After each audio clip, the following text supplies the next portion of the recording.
Good evening. Welcome to the special edition of the Midweek Sports Review on EzeSportsTV. I still remain your host, Harrison. Of course, today Kesta is back again.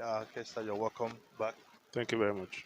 Of course, I will be talking about the just concluded World Cup qualifiers between the Super Eagles of Nigerians, and of course the Black Stars of Ghana.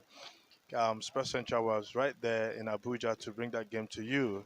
And of course, Kesta, you were there. I mean, you saw that game from the preparations to the outcome of that particular game. And of course, you all got the chance to speak with the players and the coaches after the game. You were there live. You felt the disappointment. I mean, what was it like? What really transpired in that particular game? Do you think the Nigerians actually didn't have all the preparations that they needed, or do you think it's just one of those days where you come to the match day and things just didn't go your way? Yeah, I think it's just one of those days you come very prepared for a game and things didn't go away because from the preparation we saw determined NFF, we saw people or the authorities, doing everything they could to make sure that they support the Super Eagles, give them necessary preparation they needed. From the beginning of this particular fixture, even before they went to Ghana to Kumasi, all necessary support were provided for them to make sure they do what they're supposed to do. And you can see that from what happened in Kumasi right there in Ghana in the first leg, it was as if there was a game plan. Stop Ghana from winning in Kumasi and then come back home and finish the job. And the preparation was there. I can say from the management and every team. It was as if they were getting things right until that particular match, happened at Mushood Abiola National Stadium in Abuja. Of course, you cannot complain too much as a super good player. The fans came out in mass, more than 60 capacity. I mean, was filled. Well, yeah, more than the fans we had at the stadium at the end of the day was more than the 60,000 capacity seat that we have in the stadium. People came out to make sure they support the Super Eagles, and the support was massive. You had the fans, the echo in the stadium, people, the noise and all that.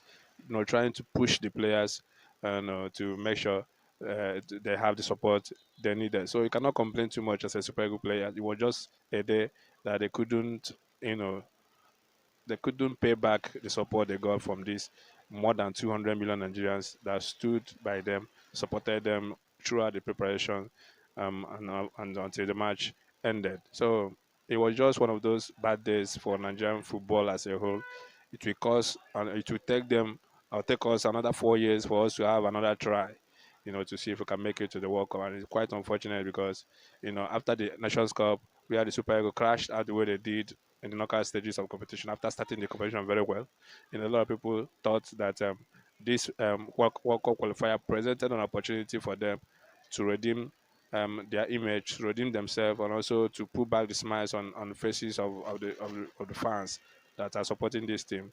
But unfortunately, it was Ghana that came out as a team that are more determined to write their own story because them also they are coming back from a very abysmal performance outing right there at the Nations Cup, so in Cameroon, and they did change the story for themselves, for their fans, for their country, for making it to the World Cup at the end of the day. So one thing that is certain right now is that Nigeria will not be in Qatar later this year in the FIFA World Cup. Well, Kesta, you talked about Nigeria having a game plan, going to Ghana, trying to stop them, but when you look at that game, I think Nigeria was lucky not conceding goals because I think their game plan actually didn't play out at the end of the day. Yes, they were unable to concede any goal in that particular fixture, but when you watch that game, you see that they were so lucky, not conceding. The Ghanaians had a whole lot of goal scoring opportunities, and they were just reckless in front of goal. If they were clinical enough in that particular fixture in Kumasi, Nigeria would have conceded more than two goals at least. Now coming to Abuja, Kesta, you saw the changes the coaches made to the starting lineup he used right there in Kumasi, starting Emmanuel Dennis and of course Ademola Lookman. It looks like that decision didn't pay off because Dennis was having completely off day. Yeah, we saw a little glimpses of the Dennis we know, but majorly part of the game, he wasn't really the Emmanuel Dennis we know. Ademola Lookman, on the other hand, struggled, to live up to the expectations. And of course, you expect that the coach will make changes that will affect the game from the stand. But looking at the substitutions he brought on, when John Igalo and of course Ahmed Musa came on, it was as if the coach would have actually left the people he removed for these guys to come in, because them coming in didn't make any single impact. I mean, it was as if no substitutions were made. So now looking at Iguafon's performance so far with the number of games he has coached in the Super Ego, do you think the three games that he played in the African Cup of Nations group stages were a fluke? Because we've seen him back to back to back, not understanding what to do with the squad available to him. Do you think Austin Oguavo is still the right man to take Super Eagles ahead, or do you think the NFF had actually made a very great mistake in sacking Janet Raw? Because you sacked Janet Raw because you think he wasn't, living up to giving you what you actually wanted from him by letting him lose. Then bringing in someone, we will expect that this person will do better than the person you sacked to bring him in. But so far, we've seen that Gernot Raw would have actually done a better job. Do you concur to that, or do you think the NFF was right, to let him go and bring in Austin Aguavon?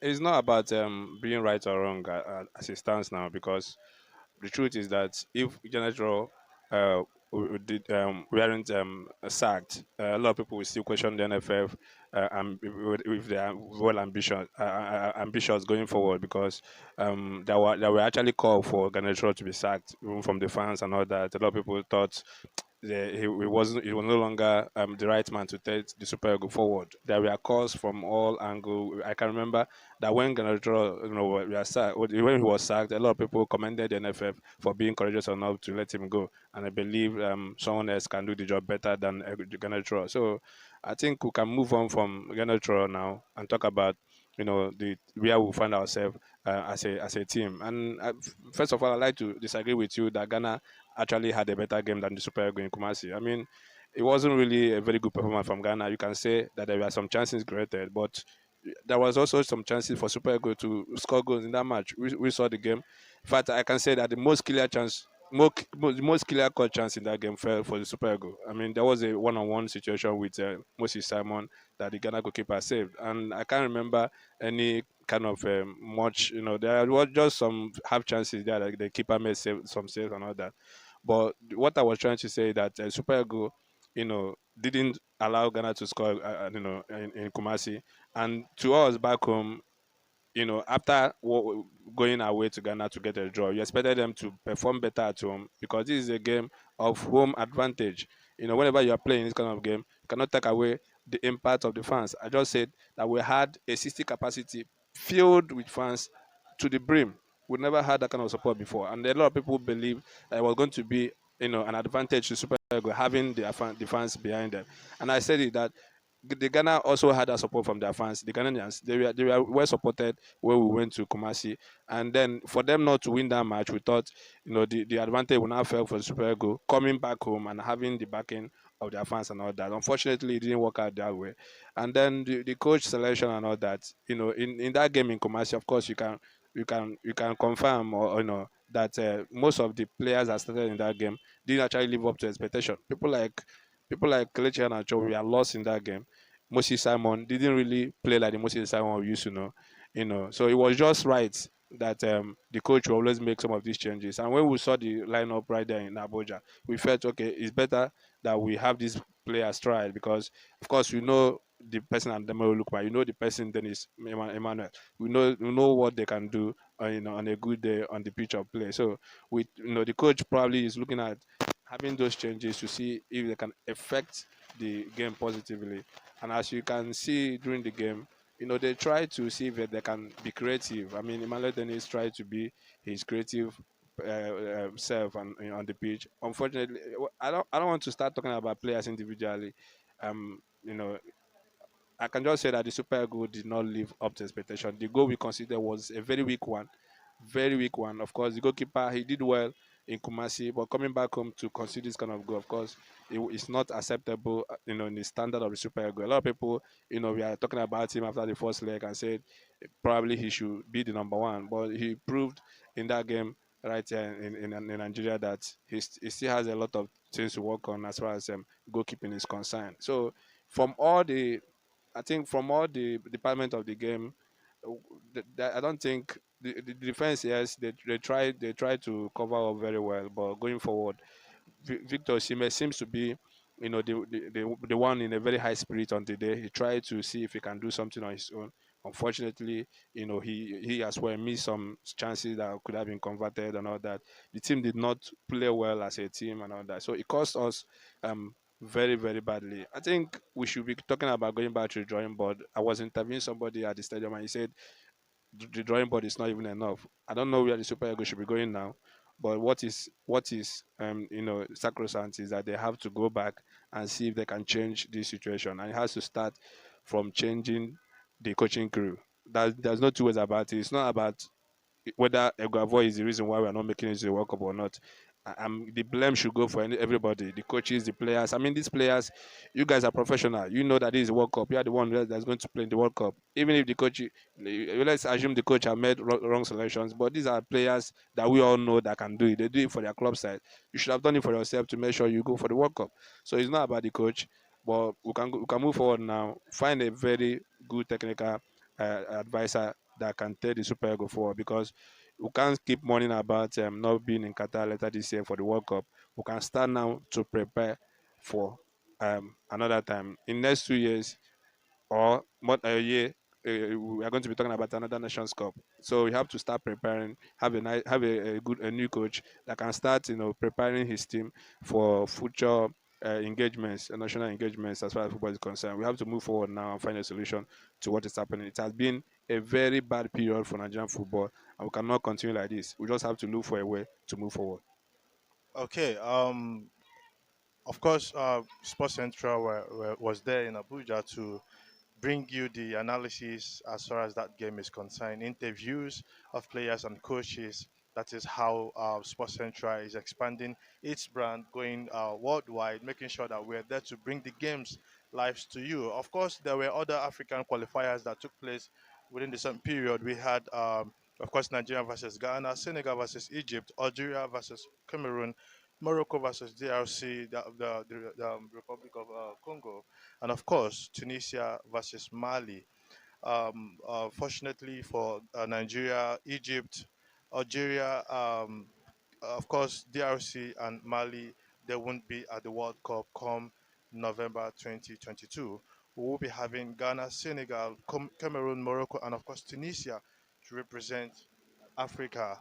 Kesta, Sadio Mane versus Mo Salah again, penalty shootout. This time it was Mo Salah who, blew his penalty shootout off the bar. Do you think? I mean, of course, it doesn't take anything away from him. As far as football is concerned, he is still the best player as far as this season is concerned worldwide. But what do you make of that particular fixture? It wasn't a surprising result at the end of the day. I was at Abuja and we were being updated on what was happening in other venues of the playoffs. So Egypt, Senegal, it was really surprising when Egypt won that first leg, as people expected Senegal to have upper hand even in both legs of that particular fixture. But they gave themselves hope for by winning in that first leg, which is very good for them, to see if they can try and finish up the job at the end of the day. It was a very nice performance for them to win that first leg, but we knew that it was going to be difficult for them to keep out Senegal for a whole 90 minutes, without conceding a goal. It was always going to be difficult, and Senegal knew what they're supposed to do. Just make sure you win this particular one and have a chance of progressing, of which they did, win the first leg, the same scoreline of which they lost the first leg, and then have that opportunity for a penalty shootout. And once you get to that stage, of course, as we always say, it becomes anybody's game. I mean, it was a so I think Egypt should be proud of what they did. A lot of people expected Senegal to blew them away. Since you're having a two-legged fixture. Because of course you can, when you compare these two sides, you know that Senegal any day, anytime have a better team than the Egyptians. Of course, Mo Salah is just one person. You need a team to make sure you win a game. But when you talk about Senegal, you look about the kind of players they have in their ranks. It's always going to be difficult for Egypt to progress. And then you had that game between Cameroon and Nigeria. Cameroon having that 9 minute goal to take themselves into the World Cup. I mean, what a beautiful game of football. Yeah, losing at home and winning away. It's another away goal rule advantage for them, just like the Nigerian game where you had a goalless draw away and then 1-1 at home. So it favored Cameroon. They lost at home and went away to win 2-1, which was a very good performance for them. You can see the jubilation at the end of the game, how this particular achievement means to them. And we are talking about World Cup right now. Without qualification, Cameroon remains the most they're having the most appearance as far as African team is concerned in the World Cup without qualification, and that's what we like seeing. Of course, Morocco, a usual suspect, they're going to be in the World Cup as well. So congratulations to the teams that made it to the World Cup. I mean, they are a strong team. Black Stars. They showed why they should be in the World Cup. They showed character more than the Super Eagles as far as that game is concerned. Their goalkeeper was on top of the game against Nigeria. There were chances. There were saves. Some very good saves he made to stop the Super Eagles at the end of the day. Of course, we can talk about the officiating. It was a very fair officiating in that game. The referee did very well, as you can see. Even Nigerians, we saw that he did what he's supposed to do. At a point, it was as he was favoring Nigeria in his officiating, as a matter of fact. But at the end of the day, Ghana deserved to have their place in the World Cup. Okay, Kesta, thank you so much. You're welcome back from Abuja. It's always nice to have you to talk sports with you. Of course, the Premier League will be returning this weekend, and of course, as well as the Nigerian Professional Football League, they went on 2 weeks break after the first half of the uh, season. Of course, we still have Rivers United right there at the top of the league, and of course, Plateau United in second, just a point behind.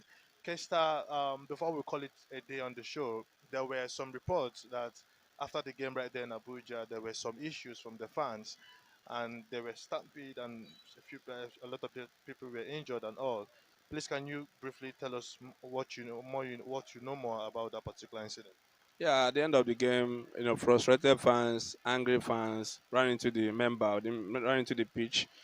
Just shortly after the players were escorted, because the Ghanaians were celebrating their victory, of course, with their fans and all that. Somehow they started being attacked. Some guys started throwing in bottled water into the pitch and all that.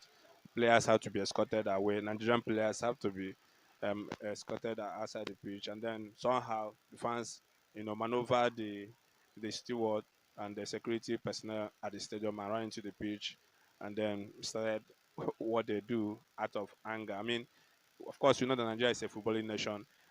The fans love this game, but that is not that wasn't the best way to react. I mean, this is a football. You win or you lose, and we're supposed to take it that it wasn't our day to win this game. And then we condemn the action by the fans for running to the pitch, start vandalizing the stadium and all that. At the end of the day, there was a casualty because at the end of the match, there was a report that one of CAF official, a doctor, was injured badly, was rushed to the hospital, and at the end of the day, he died. As a result of what the fans did on that particular day. So it was unfortunate, what happened. I think the management should start taking, lessons from all these things and know how to control crowd, because it's one of the things that we are not still getting right as far as African football is concerned. Whenever you lose a game, you have the fans to contend with, and you have to make sure you have enough security to stop them from causing this kind of damage.